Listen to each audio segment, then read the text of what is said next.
if you're starting out and you probably don't have that farm experience, one thing that I love to promote, but not many people take it up, is headhunt the very best farmer in Australia. If you're willing to move, I would offer my time for free for 6 months. You're going to waste $30,000 a year at uni. You may as well waste it somewhere on farm. And I'm not saying uni's bad or anything, but you could do uni or you could go volunteer, or at the end of it, go volunteer. Get to know the very best farmer and work with the very best farmer in Australia. The barrier to doing that is you expect a wage, but there's some way you can do it for free or cheap. That could give you access to someone who's very wealthy, very influential, very connected, and straight away you've got 2 or 3 years under your belt leapfrogging yourself. Welcome to Boots Off, Log On, a podcast where we talk all things farm business.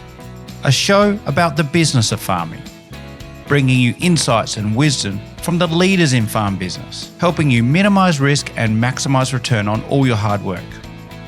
I'm David, and I'll be your host for the show. Good day, and welcome again everybody to the podcast. Today I'm talking with Sam Marwood from Cultivate Farms. Sam is a farm business matchmaker. He started Cultivate with his good friends Tim and Tegan Hicks to foster the emergence of a new generation of farmers with a vision of rejuvenating rural communities. Cultivate helps match retiring farmers who want to keep ownership in their business with young, talented and enthusiastic farm business managers who don't have land yet want to invest in farming and have a long-term career to be a farm owner-manager. Cultivate has created a great alternative to selling or leasing land for ageing farmers, and a great opportunity for young, hard-working, aspiring farmers who previously didn't see farm ownership as an option for them. If you're an ageing farmer or you're a young, aspiring farmer, this conversation is for you. Sam paints an exciting alternative vision for farming communities, and a career in agriculture. Now over to Sam. Welcome to the podcast, Sam. You're a self-described, or Cultivate's a self-described farming matchmaker, not a traditional sense. So tell us about being a farming matchmaker, Sam. It is a bit of an unusual place to be, or a role to be having. We didn't set out to do that. We're, I guess, like almost any business or any idea you pursue, we're trying to solve a problem for yourself. And it was myself and Tim Hicks, who's a co-founder with his wife Tegan. We both had our farming dreams squashed at an early age, as in our family sold their farms. And so we went off and did other things. So there's something about ownership that was a key driver to us being farmers. And if we're going to own it, why would we be farmers? I don't know, something about ownership that needs to be there. So I worked for government for many years. Tim went to be a landscape gardener. And then we caught up one day, and Tim just said, look, I really want to own my farm. Imagine if there was a business to help young people own a farm. And I clicked. I said, yes, absolutely. Where is that business? And after Googling and talking to many people as we could, to realize our job is matching people, matching retired farmers and aspiring farmers. That's the best way to make a pathway for ownership for the next generation, and hence being matchmakers. And hence in this period of everyone having a matchmaking app, I guess we've got the equivalent in some ways for farming. Yeah. We do. You're not exactly the Tinder of farming, but you're... Well, eFarmony, we tried to get the URL for, but it's a bit corny. Oh, did you? Oh, that would have been pretty cool, wouldn't it? Appeals to a certain demographic at certainly one end of the matchmaking scale, doesn't it? That's right. But it puts a lot of people off. I think it really is about matching people, but we do focus on it is a relationship. It's about finding someone you get along with. Almost like getting married, you've got to wake up every morning being happy. You connected, and then you got a relationship together. That's a lot about time and values alignment and being open and let alone the farm itself and how to run it and make money. Yeah. So to clarify this, so you and your good friends Tim and Tegan Hicks decided to start Cultivate, which is, I think, the name I know it's the name of your business. And you grew up on a dairy farm, I think, in central Victoria somewhere. Is that right? That's right, Dingy. And then, like you've just told us a story, you and Tim and Tegan said, okay, let's do this thing.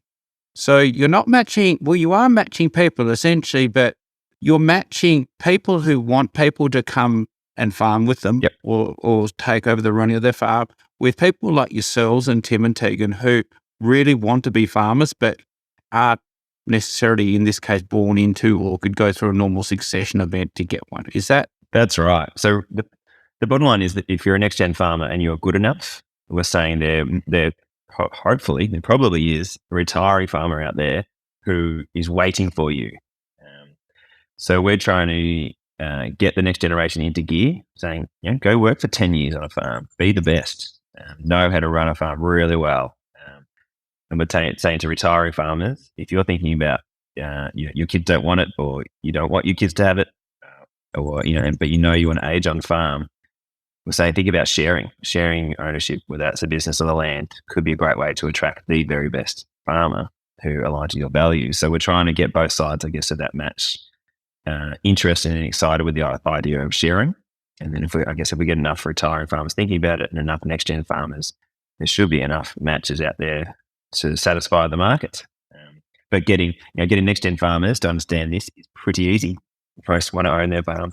It's the retiring farmers that we spend a lot of time trying to let them know, hey, you don't have to sell your farm and walk away. You can if you want to, that's fine, absolutely.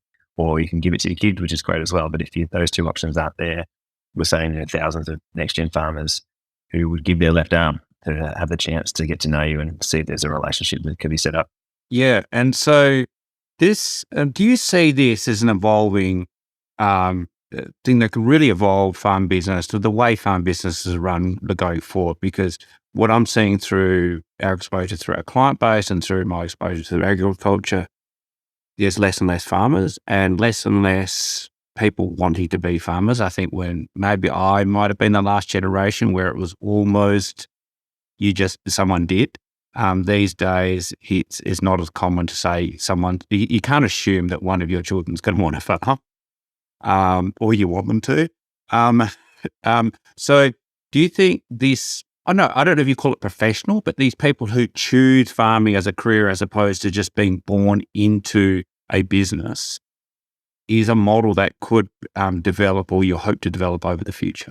Absolutely. I reckon this is the key issue that is going to get a lot of people out of computer science and, I don't know, whatever, being a doctor and pursue being a farmer, is we're saying you can own your farm. You're not going to own the whole thing 100%, but there is a pathway for you to own it. You've got to be good enough. So like doctors go off and train for however long, 6-10 years. They know they're going to be a doctor, same as accountants. We're saying here, if you want to be a farmer and own your farm, which that ownership, I think, is the key differentiator here, you've got to be good enough. So go start from scratch, but go build your way up, and there is a pathway. It's that hope of ownership that has been lacking. And, a lot of people say this isn't possible, but we've got case study after case study that it is. And we're saying, well, really the thing stopping it happening is your attitude and your ability to get out there and hustle and find people and be a good farmer. And there's a little bit of luck in there, but we'd love it if people moved and had that passion for farming, that they really have no more barriers mentally to pursuing it. It's possible. So go and be a farmer. And I'm very confident that there are any barriers to people becoming farmers. So hopefully that means there will be a lot more wanting to have a crack, and the best will have the chance of getting on their farm. Do you find that a lot of your applicants, so the people who wanting to get into farming, tend to follow a fairly traditional pathway in education, in the context they might go to ag high school or ag university, like, a Muris or a Mark Solon or a Roseworthy, and then normally they're going to go into agribusiness, aren't they? If they don't already have a farm to go home to, or they want to go home to, they'll probably go into banking or, anything, any of the supply and selling parts of agriculture. So if you're going to those students now, this is a possible pathway for them. And is it something they have to invest in? No one said, I'm not going to graduate at 22 and become a farmer.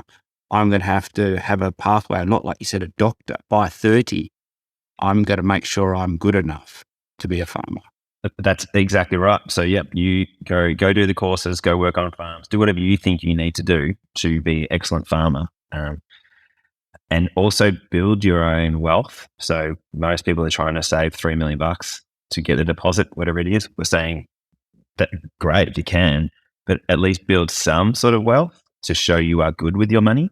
and then you can put that in as your risk money. Create a herd. If you can lease some land, build a herd up, invest in property somewhere, get a side job, earn more money, have that nest egg, I guess, ready so you can put that in as risk money to a partner that you hopefully will find. But if you're not good with your own money and you're not a good farmer, why would anybody want to work with you? So I guess, again, we give that hope to make people want to hustle and want to get the education they need and want to work hard and wake up at crazy hours and go work on the farm for somebody else because they've got that hope of ownership. But I guess that we feel that's a lacking thing. And you talk about people going to TAFEs or universities for agriculture. A lot of them either know they're going to get a farm or they're going to go work in a related industry. We're saying now the third and maybe it's fourth option is you will own your farm. That's what you want. And we're saying it's possible. So keep going. Don't just think it's for those who are inheriting. And education. So I know a lot of what Cultivate does is education. You have a number of programs. I was reading on your website, you have Cultivate and Mastermind communities. So I always think and you've had a lot of case studies. So the education, both formal and informal, you need to be successful. So you have successful case studies. Can you explain what education and experience do you see as the keys to success in this opportunity, to take really this opportunity and win at it? Yeah, and so when we talk about education, I think we talk about that how to hustle and how to be creative and how to get up when someone says no and it's the best opportunity you've ever seen in your life and you don't get it. How to keep going, I guess, is that education we offer. We don't do the how to farm well, all those details. You don't come to us for that advice. You go to AgriMaster for getting your business sorted. But it is that how to present yourself, how to tell somebody at the pub what your vision is and that you do want to own a farm. How do you have that confidence that you are worthy to even have a discussion? Have you got this is what Cultivator, a program's about. It's have a 2-page pitch document. So how do you get all your ideas down to show how you could run your ideal farm and have a 2-page document that you could hand to anybody? And alongside that, how can you talk to that vision to anybody that you meet? Because you just never know who might have a farm or who's got an auntie that has a farm or who's got connected with funding or investment. But if you're not out there telling people about your vision, and if you don't have that vision and a practical plan and confidence that you're good enough, then opportunities aren't going to come to you. So that's the education we do to get your pitch ready. So we do 3-minute pitches. You can jump on YouTube and you see farmers doing 3-minute videos, which is gives you tingles because these farmers are awesome and they just need someone to back them. And then the mastermind program we run, and people can do all this themselves as well, but the mastermind is just regular check-ins with all their farmers once a month and saying, what have you done? Who have you spoken to?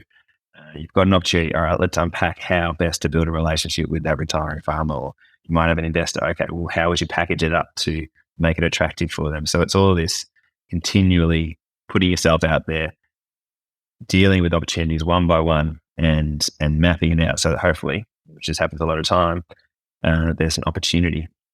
I guess just one that comes to mind is Andy White, and she did one of our cultivator programs, and she joined because her parents wouldn't invest with them into their farm, and they had a corporate arrangement where they were working for a corporate farm or an investor, and the investor was about to sell up, and they were going to lose their job, and they said, look, we'll do cultivating anyway. We don't really know what's going on with our future, but I said to her, well, yeah, you've got to take control. What do you want? Why are you waiting on other people to decide your life? So she and her husband did the program, and they had their pitch, and they were talking about the pitch to their parents at Christmas, I think it was. And the parents said, what? Hang on, that looks pretty good. And they ended up backing them to buy the investor's property out. And so it's this, how do you be proactive and show people you are good, not in a cocky way or a false way. It's just how do you be prepared to jump on opportunities? And it's, I guess if you're not out there and you're not confident and people don't know, how do opportunities come to you? It's like business. You've got to clarify your services, put yourself out there like AgriMaster does. You clarified your service, you got your team, you got your pitches and your communications, and people come to you. And that's exactly how next gen farmers need to think. Be ready. Opportunities will come. You never know where, never know when, but they will. And it's your fault if you're not prepared. So it's almost like there's two paradigms I got in my head. There's one where it's about like developing yourself professionally. So in a Kim, when I look at my urban friends, it sounds like a lot more like a partner track in a law firm or an accounting firm. A lot of these guys and girls, they study like hell, then they get a job in a firm and they just work nuts hours like most farmers do. And eventually they might get offered to buy in as a partner and they have to save the equity to be able to buy in, or source the equity to buy in. So that sounds very similar to that. And it's similar level of hustle. So it's not so different to that. But the other thing is this idea of you as the startup. And I mean, you're looking for funding to start you up, really, aren't you?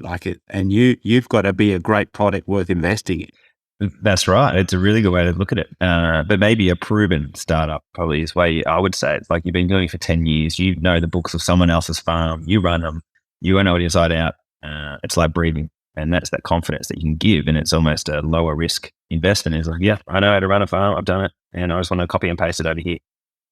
So it's almost like not a weird new app that no one really knows what it is. And you're trying to get people excited that could solve the wicked problem. It's to farm. Everyone knows farming and you know how to run it. And it should be a lower risk startup in that mindset. But yeah, you're still going to have the hustle and the drive to prove you're good enough and be able to pitch yourself and then get rejected 35 times until one day someone says yes. I tell you what, it sounds like a great program for people who are even in line to inherit the farm. I'm thinking if I was still farming, I actually have 3 sons and I don't have a farm. I don't farm anymore. And I want them to go to this program to see if they're good enough to take over. Because I'm just hearing you and thinking, Jesus, I'd want one of these candidates to run my farm because it sounds a lot better than that. Because I think the trouble is that I was one of these people. I went to Ag University and then went home farming for 10 years. And you haven't had to fight for that property. Yes, it's hard work and yes, you have to do all the stuff, but not the fight that your candidates have to put in. It's there. So do the farmers who end up partnering with these applicants, I don't know what to call them, these entrepreneurs, do they find they get a full different quality of business operation from these candidates than they might have got from even themselves when they're younger or maybe expect from family? Is it a different type of management, more professional? Well, can't answer for everybody, but absolutely. I mean, I guess that's the angle we pitched to retiring farmers. And I was in Gippsland just recently doing a number of events around succession planning, and just thinking about a few of the matches off the top of my head. You're not just getting an employee; you're getting someone who's risking their money and risking their life, and who are proactive and have somehow found you as a retiring farmer. And so, from a retiring farmer's point of view, we often say, hey, don't you realize the carrot you've got here is ownership? Like that is massive. That is, if you're thinking about a purely business model, you've got something that the next gen really want, and the next gen just would do anything for it. So if you can use that, you can get the absolute very best farmers to come and work with you. So leverage it, and you know their goal is to have someone who loves the farm just as much as them, same values, and ready to work hard. And ownership and working on the farm are those two things. And if you've got an entrepreneur who's come to you with a pitch and you can see it's really clever, it's a great mix. And that's, I think, not that being an employee is a bad thing at all, but it's I think you're going to get a person who is completely vested into your farm because they've got that carrot of immediate ownership because we want them to invest something, but also a carrot of earning in or buying in over time. Just like you're talking about with those partners at a law firm. Yeah, skin in the game seems to make a big difference to us humans. We seem to act a bit differently when we got skin in the game. Yeah, and building wealth, and you think about your family and your legacy. A lot of farmers, they do talk to us in our program saying, it's a legacy. I want to create a legacy for my kids. It's almost like, I don't want my kids to work as hard as I've had to. Yeah. Then your kids become entitled, and that's another discussion. But it's a big driver, yeah. But what I think we all forget is the working hard bit, that hustle, like you mentioned, is the bit that made you what you have. Like what you're handing on is the hustle, Yeah. the scars that you have from the business you've built is what made you great. So you really don't want to hide that or have your family or your children avoid that. That's the best. Well, I suppose it's almost like, it's like pain, isn't it? You don't want people to go through it, but in order for them to be the best version of themselves, they usually have to. So Yeah. You've got to grow. Well, and just having your thought around inheritance, that people are going to inherit. I do think they should do a program like this. I remember at a Marcus Oldham event I was at and presenting, a young fella put his hand up and said, "Hey, I'm the eldest of 6 and I'm getting my farm." And I said, "Are you? You'll probably be 65 when it gets handed to you. And what have you done? You're sitting around waiting. Maybe you should, like Andy White, do a pitch and go find another farm elsewhere. If your parents aren't going to be handing it over anytime soon, you're not confident, don't sit around and wait." That's one of my fears is hearing next gen farmers waiting for something they're not quite certain. And maybe it is, and they should encourage certainty of that inheritance. But I would encourage those who do have that pathway mapped out that don't just put all your eggs in one basket. certainly. And at the end of the day, for a lot of parents, the next generation taking over are their superannuation for a lot of people. So they are investing. They're saying, which is why I think sometimes it takes a long time to hand over the business. They're putting their full financial security and future for the rest of their lives in the hands of the generation taking over in many cases. So it's it is. I love this idea of seeing it like, okay, you've got to earn the right for me to invest in you because this is my future. Yeah, and just then I was thinking maybe the 3 kids who are going to inherit have to pitch. Maybe that's the way the family should do it. As a farmer, so we're seeing this a lot at the moment. So there's a lot of consolidation happening, especially with high land prices at the moment. So, and there's not always a statistic, like we began the podcast, there's not always someone who's wanting to take over in the family. So I'm a farmer. I'm in my mid-60s and I've decided I'm just too tired. I don't want to do this anymore. I want to go fishing. But I still love this stuff. And my options, before listening to, Sam today, my options were sell to the neighbours, lease it out for the next 20 years and just build a house on the coast. So if they want to consider this option, so now you're presenting to these guys and girls, look, there's another option. You can stay. So what are the challenges they're going to have to go through? So they go, yeah, that sounds like Sam's made a compelling argument. I've never thought of that before. What are the challenges? What are the stages that they're going to have to go through mentally before they can really, grab this with both hands and do it properly? So this was the issue that we have learnt to build lots of solutions for. So we've created a free aging on farm guide, and we want retiring farmers to think like this, to go, well, I don't want to sell. I still want to be involved somehow. And so we've called it Aging on Farm. So, and it's come from all these discussions that we've had with the retiring farmers. And in there, there's checklists, some stories and a checklist of everything you should think about to determine if aging on farm is for you. And primarily, the number one thing is, what do you want for yourself? What do you want for yourself and your farm and for your community? And we're trying to get people to detach themselves from the farm a bit and go, yeah, I love farming, but I want to sit on the board of the footy club and I want to be able to do X, Y, and Z. And the farm's a thing that's slowing me down, but I don't want to leave it. I don't want to sell it. I could see the footy clubs getting smaller and I can feel these pressures on the community. And maybe I've got a role here as my legacy is to not leave and to retain the knowledge and share that. And my kids don't want it. Yeah. Okay. Well, maybe with that bigger vision in mind. And that's the only thing I think that will get people to think about sharing more in more detail is that bigger purpose. I talk about love and purpose of life a lot. What do you want? What do you want?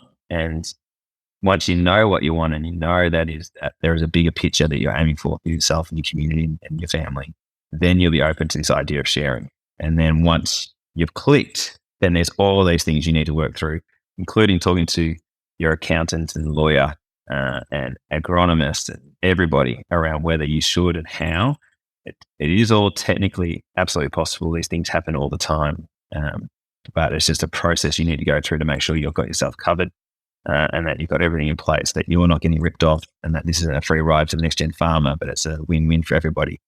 Then it's finding that, putting yourself out there and trying to find those next gen farmers, which is there's a bit of art and a bit of magic to it to try and find that person or that couple that you align with. So I guess a bit of a cascading. What do you want out of life? Make sure you've spoken to people and got alignment that this is what you can do and it's possible. And then third, it's trying to find that person or people. And again, the accountants and lawyers will be able to guide you through all of that. But it should be primarily driven by you. If you don't want this, don't do it. But we're saying, hey, just think about it. I think this guide also came from one conversation with a retiring farmer who was in tears and just found out about what we're doing, and they just sold their farm. And I said, we didn't want to sell it. We don't want to go, but we had no other options. We didn't know we could do this, and that, I guess, it made it really sad, basically, that there's these people out there who just love farming and running out of a bit of puff and didn't know that there are 25,000 next-gen farmers who would have loved to partner with them from all over Australia. And so, we wrote the guide in the hope that we avoid those situations. Yeah, it's a good point you brought about communities. I think on your website you got about the vision is to revitalise rural communities. I can't speak for every state, but some states I know that I was at Abner district not last year, and a big farming district in the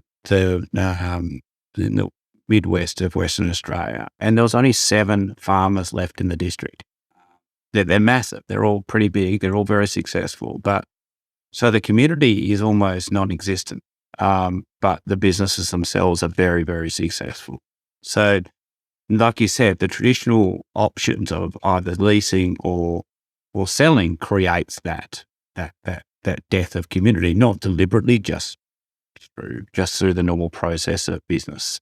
So what you're saying is this is not just a opportunity to bring in an outside successor in a way, or a CEO or an owner, but also a way to try and keep the kindle of that community alive, to get young blood into that community. It really is. And, everywhere you go, everyone says, are we a bit of a different community? It's like, no, you're all pretty much the same in a way. That you love where you live. You know it's a great spot to live. And it's just, there's a missing link, which is that ownership. And I think every town, every farm and community in Australia would be attractive to farmers if that ownership was possible. And we've got this Cultivate Communities concept where you think about so many people employed in the ag industry, their job is to attract people and get them into farming and keep them in the industry and et cetera. And we're saying, you're just missing one bit, which is this pathway to ownership. You can nail that. You get lots of people coming back. And so we trying to find ways for communities to be their own matchmakers. You don't need us. Everyone loves to matchmake at dinner parties, their friends. And we're saying, your job now is to matchmake retiring, aspiring farmers. And that takes time. We did a project up in Ingham. They invited us in Queensland, and we were really struggling. It took us 2 years. No one really, everyone thought it was weird what we're doing, which is fair enough. But about, a bit over the 2 year mark, we made 3 matches in a month of next gen farmers and retiring farmers, because it just took time for people to click. But we didn't do that much in the end. We just had the big community champions who got it, gave them lots of their ideas and tactics, but they were the ones who followed through. And so we're saying to bankers, lawyers, the hardware store, the supply, agrimaster, anyone in the community, to say, if you want more people back in your community, you show how ownership is possible. You start making the matches and watch what happens. Like, even I haven't even talked about investment either here. And that's another big factor that we think locals, and there's proven case studies of this as well, locals, instead of investing in the share market in somewhere overseas in a business, invest locally, pull your money and buy a farm for a next gen farmer. I guess what we keep finding is there are so many solutions out there. It's whether you want to pursue it, whether you as a next gen farmer want to pursue it, whether you as a retiring farmer want to pursue it, whether you as a community champion worrying about your community, don't worry anymore. Just get on and do. And there's heaps of tactics out there to make it possible. Definitely. And one of the things I love to talk about on this podcast, and I write about, is I love the idea of emerging business models within agriculture. And when you're talking, I'm listening to, even as the next generation. Let's say you have a successful family farm, and none of the children want it. They've all gone and had successful careers, and none of them are really. They love the farm, but they're not really interested in running it. But even as a family, that's another option. In other words, even as a next gen, I want to stay connected to the farm, but I'm happy to share a little bit of ownership and have professional management there. So me and the kids can travel up from Perth, Melbourne or Sydney and go to the farm on the weekends and stuff. And we know it's being run well, and we've got a really good long-term investment. So it's even an option, not just for oldies who are wanting to, pull back, but even for young people, if they do have skin in the game, well, they do have the opportunity of ownership, but they may not want to run it. They might not have to sell it. Absolutely. I think about that all the time. And so if I was going to inherit the farm and realize that me and my kids, our brothers and sisters didn't want it, you'd be saying to your parents, hey, we'll sit on the board. Set up a board. We'll sit on it. And once a month, we'll check in. Let's get a next-gen farmer in. Let's give them some equity so we know they're bought in. Maybe in the business, maybe the back paddock, they can buy the back paddock. And what I'm learning more and more is all these legal arrangements so that if the next gen farmer and you've got something about wanting to own the land 100% in your family forever, you as a family trust can have the first option to buy that back paddock back off again, that next gen farmer, if they don't stick around. So there's all these technical legal arrangements to give you full ownership, but also to share effectively to give the carrots. But yeah, I think I've heard many next-gen potential farmers saying, I don't want the farm, but I can't tell mum and dad. But I love it. I love bringing my kids to the farm, and I want all the joy without any work. And it's saying, well, great. Well, what you've still got is a massive opportunity. You can keep the farm in your family forever, but you can sit on the board and relatively easily oversee this amazing farm and still support the community, and you live 1,000 kilometers away. So yeah, that's what we're, I guess, giving hope is that there are so many technical solutions, and you can, by offering some form of ownership, attract very, very, very good farmers to take on your farm. I had this picture in my head when you were telling that story about the Canadian club ad, I don't like the taste of beer. Yeah. Yeah. And you're not allowed to talk about it. That's right. You're ostracized, or you look funny by saying it. But it's a burden I'm finding, for so many, people in this, I guess, farm, isn't it? The next gen. Some people want it. Some people shouldn't be farmers probably as well, isn't it? Like, you inherit a farm, maybe you shouldn't be. It's not your skill. Yeah. I had a farmer from my hometown who actually ended up going into farm succession after he retired, and it was a really big blow for him, because what actually happened is, I think he was helping a friend go through a succession event, and they had, all the normal required people in the room. They had the lawyers in the room, the accountants, and the advisors in there. And he, as an outsider, just went to every individual. I think there's 4 kids, and they were trying to do succession planning. And he said, who wants to be a farmer? And he found out privately that none of them wanted it. And so they were spending tens of thousands of dollars going to the succession event, and nobody wanted it, but nobody had the courage to tell mum and dad that they didn't want it. So it was a really interesting for him. That gave him the impetus to start up a practice that really helped facilitate this process a little better, rather than just seeing it as an accounting legal problem. Yeah. And I just feel it's a burden, isn't it? It's you're destined for something you don't really want to do. Yeah, it'd be full on. But then to know, but there are, again, thousands of other people who would love it. And it's just, again, finding, and your job could be to help uncover those people and still be part of it. And so it's a win-win. Your parents are happy that the farm's been looked after, and you're happy because you've still got a property that you're involved in, but you don't have to run it. Do you ever get pushback from, so a related story I had, about 5 or 6 years ago, I had a conversation at an event with a farmer, and he had done a very early version of what you're doing professionally, which is he had a long-term farm manager, and none of his children wanted to take over the farm. So he'd helped his farm manager buy in 10% of the farm, and he was going to take over as the CEO of the business.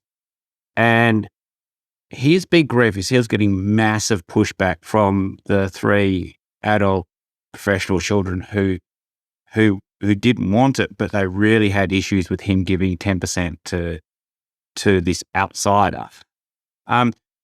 Is there any navigation or any process that farmers, when they go through this process, are going to have to keep their family involved in this? Because it's not probably illogical, it's a very emotional thing that they're going to have to go through, or this experience might be common. Absolutely involved from the very start and involved ongoing. And there's this weird jealousies, there's weird histories of someone did something to me 10 years ago and I'm still paying it back whilst things are going forward. So yes, family need to be absolutely involved. And just think about that example there, and gifting equity to someone who's not inside your family, it's that I can see straight away would create tensions. And so we would be thinking about, well, maybe it's they have a target of being to buy in 10%, or they'll offset some of their wage to be able to buy in. So it's not so much they're getting gifted, just reframing it a bit. Said, yep, you're going to get 10%, or you've got the first option to buy, but you still got to earn your way in. So just being able to have those discussions, again, maybe using the word ownership really does help either say people go away and don't want to talk about it because sharing ownership is too much. But if they do, then it's always, okay, how are we sharing ownership, not necessarily giving it away? And then how is the family happy that, yep, 10% of this business or the land value is going to be earned by this outsider? That's fair. That seems all fair and equitable, and it's a win for us because we know we've got them hooked in. But to me, that feels like, just I guess like a marriage as well. You're just going to keep talking and working through the different seasons of life. But you've got to be, it's one of the first things we tell our farmers, like any succession planning, is talk to your family and make sure they're 100% on board.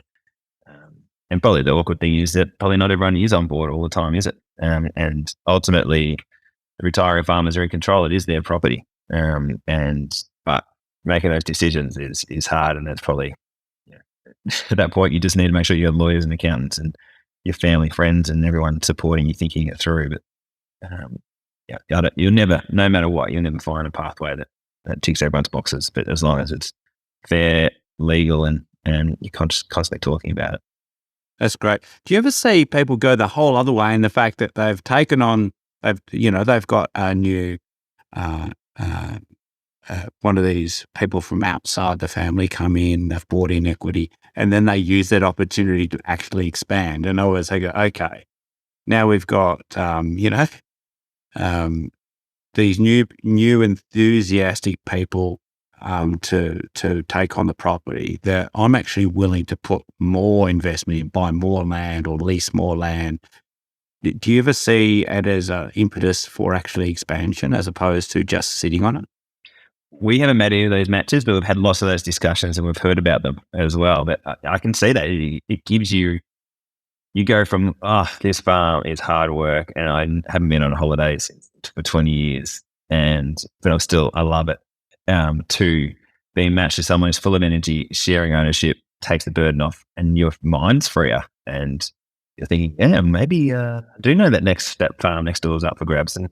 And what we say to a lot of farm workers is, well, it's not so much maybe that you need to buy into the current farm, but maybe you should be pitching to your owner, the farm owner, hey, why don't we go harvest in the paddock next door that's up for sale and expand together? So we've got a big list of who is a retiring farmer, the next gen farmers, and one of those are, the big farmers in town who want to keep growing and getting bigger. And you need to be able to pitch and say, hey, if you want me as a worker, I want to be able to own one of those paddocks out the back with you. But it could be the same thing if you're just working on a farm, is show that you're eager and present these ideas. But I know that sort of discussion brings a lot of trepidation for the next gen farmers, because they think that their employer might think they're greedy or that they're too ambitious. And that might be the case, and they could get by it. These really sort of nervous sort of discussions, but I love it to pitch it the other way, where to say to next gen farmers, this is about you saying and having a pitch ready to say, hey, I'm a great worker. I'm a worker. Your biggest risk in your business is getting a right worker. I'm the right worker. I want to build wealth with you. So let's do this together. And I want to risk my money with you. What can we do? But I know that conversation comes with a lot of angst and uncertainty, and you just don't know how the other party is going to respond to it. But that's the mindset we want to have. And I guess that's why we've got the AG on Farm Guide, and that's why we're here as Cultivate Farms, so that these discussions aren't awkward anymore. And in fact, every farmer in Australia should be thinking about sharing something in order to attract and keep the very best workers. If you can share some sort of ownership, you'll be able to do that. But at the moment, people don't know about it, and then if they do know about it, it's awkward because one party don't get it. That's great. I mean, I'm sitting here and I actually think it's a really exciting vision for farm management, farm ownership in Australia. Now, I'm either on farm working, I'm at university, I'm at maybe finishing school and thinking about what to study at university. I'm somewhere between 18 and 30, I suppose, in that I suppose that really informative part of my life and my career. Where do I start, Sam? So do I contact Cultivate? Is there some pathways I need to go just to get help to go, okay, I love the vision that Sam just painted. I want to get on board with that vision. Where do I start? Definitely jump on our website. We've got free content. We're about to release a book for next gen farmers as well, which has all the ideas in there. Read the AG on Farm Guide and just see it from a retiring farmer's point of view. But if you're starting out and you probably don't have that farm experience, one thing that I love to promote, but not many people take it up, is headhunt the very best farmer in Australia. If you're willing to move, I would offer my time for free for 6 months. That you're going to waste $30,000 a year at uni. You may as well waste it somewhere on farm. And I'm not saying uni's bad or anything, but you could do uni, or you could go volunteer, or at the end of it, go volunteer and get to know the very best farmer and work for the very best farmer in Australia. The barrier to doing that is you expect a wage, but there's some way you can do it for free or cheap. That could give you access to someone who's very wealthy, very influential, very connected, and straight away you've got 2 or 3 years under your belt leapfrogging yourself. Even if it's not to do volunteer, but headhunt, I would be thinking about who are the very best farmers that I can learn from. Find a way to get to know them. Go volunteer and build a fence with them, or do something to learn from the best. So one in my mindset is get to be the best. So with the internet now, you can find them and you can find a way to get to them. It's not necessarily those closest to you. And the second is figure out where you won't move, where you will, and start writing your vision of the farm you want. If you don't know what you're aiming for, it's pretty hard to get there. But figure out it's a 5,000 acre farm in the west of whatever state, and know how much it is, and know how to farm it. Try and get experience. So you could run that farm like that, or you already are running a farm like that. And then you should, if you know where you want to farm, you should have a little black book, everybody's name in the district. And you should understand where they're at. You should know the landscape better than real estate agents. And I have people say to me, "Oh, Sam, I just found out this farm's for sale. Can you help me find an investor?" It's like, too late. You should have known 3 years ago, and you should have built a relationship with them and found a way to try and see if they would share the farm with you. So you need to understand the landscape. You need to be building relationships and getting to know those people, joining the land care group, getting to build relationships, tell people about your desire to own a farm, and take the years to find these opportunities. So get good enough, speed that up by working with the best, pick where you want to live, know what you want, and spend 5 years getting to know the community and casually putting your name out there.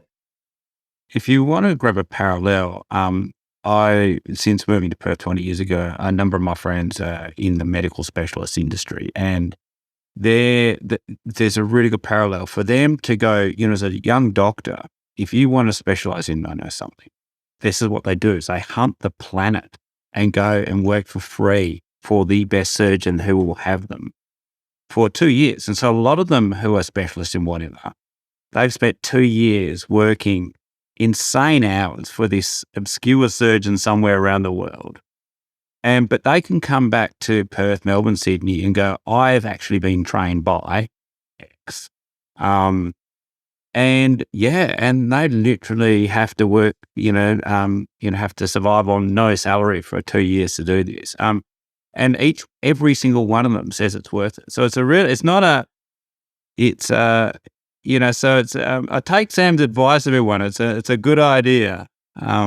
It is out there, but you're young. If you're 18 to 30, you are so young, and you have the luxury of maybe no kids, no mortgage, no strings. Go do stuff and try stuff.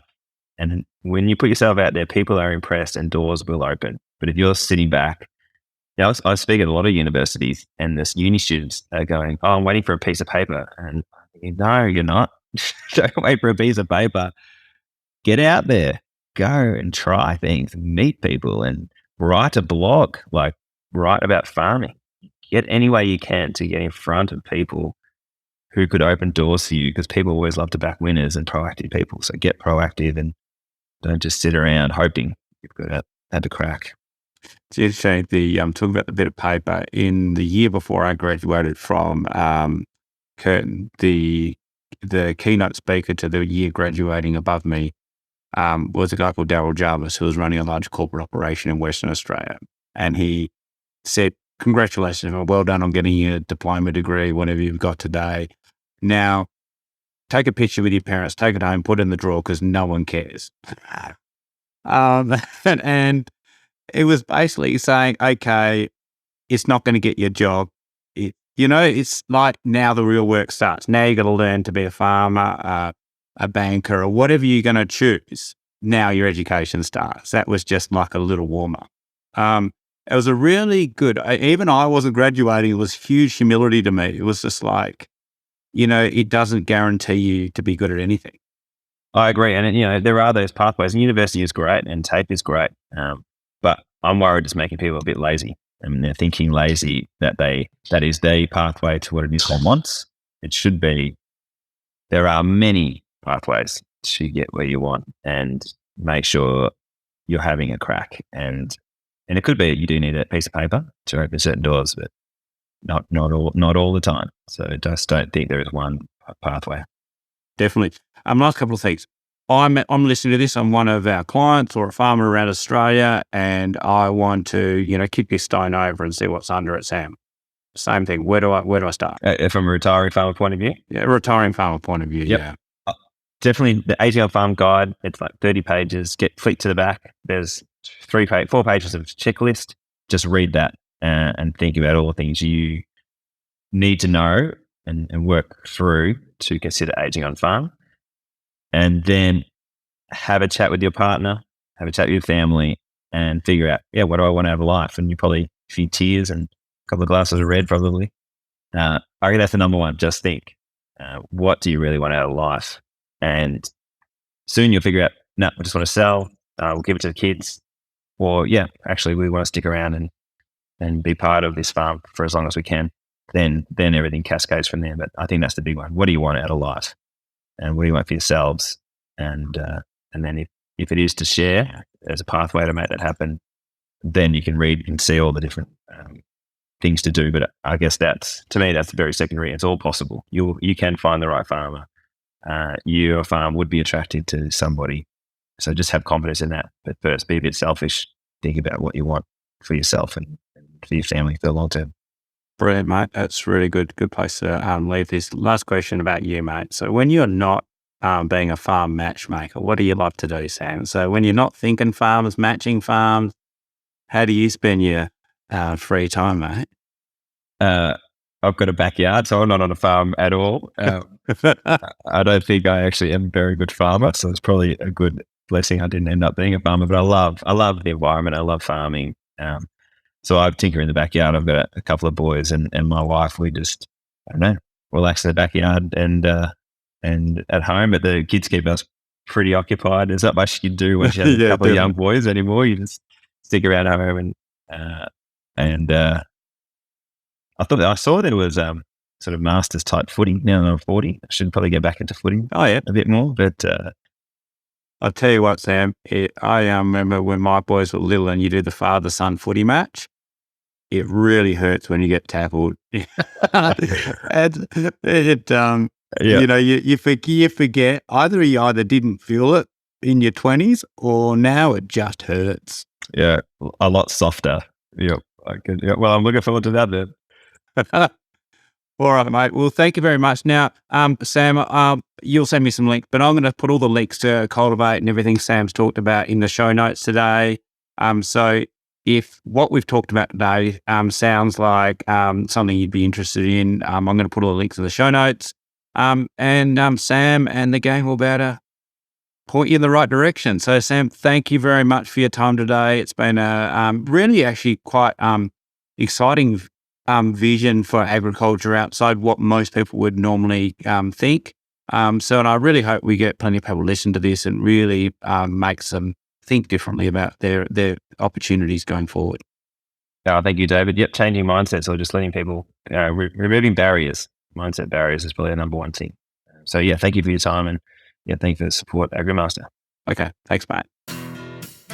As always, if you'd like to know more about AgriMaster Farm Business Management Software and Services, you can find us at www.agrimaster.com.au, or you can find us on Twitter, LinkedIn, Facebook and Instagram. My aim with this podcast is to make it the most useful podcast you listen to and to help every farm business thrive. So if you like this episode, please take the time to share it on social media, or even better, directly with at least one friend today. Plus, give us a 5-star review on Apple Podcasts or Spotify, as it really helps us reach more farm businesses like you. So together, we can make all farm businesses strong farm businesses. Thank you.